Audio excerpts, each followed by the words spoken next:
जय हिंद, वंदे मातरम। पिछले दिनों में गाजा को लेकर, इजराइल को लेकर, फिलिस्तीन को लेकर बहुत सारी बातें भारत में हुई। भारत में राजनेता जो हैं वो क्लियर तौर पर अपनी बात को रख रहे हैं। प्रधानमंत्री जी ने जैसे ही हमास का हमला हुआ उसको एक आतंकवादी हमला करार दिया, लेकिन भारत का जो विदेश मंत्रालय है वो फिलिस्तीन को सपोर्ट कर रहा है।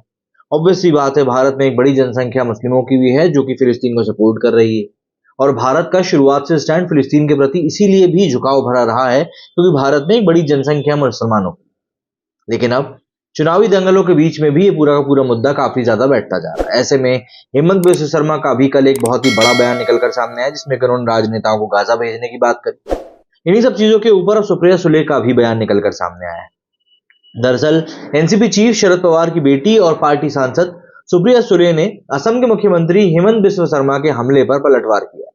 उन्होंने कहा है कि सुप्रिया सुले और हेमंत बिस्व शर्मा का डीएनए एक ही है, दोनों ही पहले कांग्रेस में रह चुके हैं। बता दें कि शर्मा ने कहा था कि उन्हें लगता है कि शरद पवार सुप्रिया सुले को हमास की तरफ से गाजा में लड़ने के लिए भेजेंगे।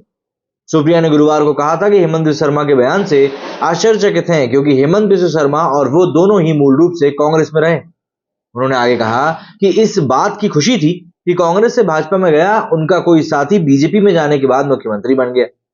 सुप्रिया ने बीजेपी पर निशाना साधते हुए कहा कि बीजेपी में महिलाओं के प्रति अपमानजनक व्यवहार किया जाता है।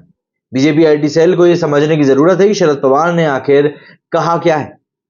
इजराइल फिलिस्तीन के मुद्दे पर महाराष्ट्र में शुरू हुई सियासी उठापटक में एक तरफ बीजेपी इजराइल के साथ खड़ी नजर आ रही है तो वहीं ज्यादातर गैर भाजपाई दल खुलकर फिलिस्तीन के समर्थन में बयान दे रहे हैं। शरद पवार पर भड़के असम के सीएम हेमंत शर्मा ने सुप्रिया सुले को लेकर टिप्पणी करी थी। उन्होंने कहा था, मुझे लगता है कि शरद पवार सुप्रिया मैडम को हमास के लिए गाजा लड़ने भेजेंगे।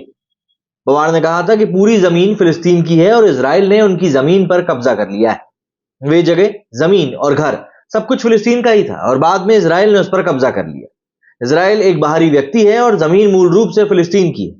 उन्होंने कहा था कि एनसीपी उन लोगों के साथ खड़ी है जो मूल रूप से इजराइल के रहने वाले हैं।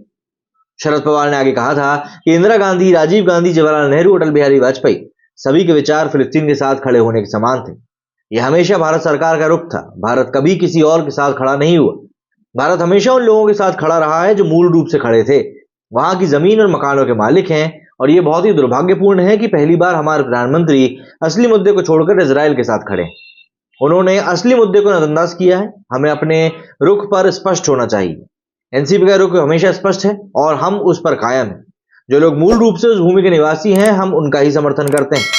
यहां पर समझने वाली बात यह है कि शरद पवार जी ने बातें तो बहुत बड़ी बड़ी कर दी, लेकिन शायद वो ये भूल गए कि इजराइल ने भारत की कई सारे ऐसे मौकों पर हथियारों के साथ मदद करी है जब भारत को वाकई में उनकी जरूरत थी। तो ऐसे में क्या भारत की कुछ जवाबदेही इजराइल के प्रति नहीं बनती?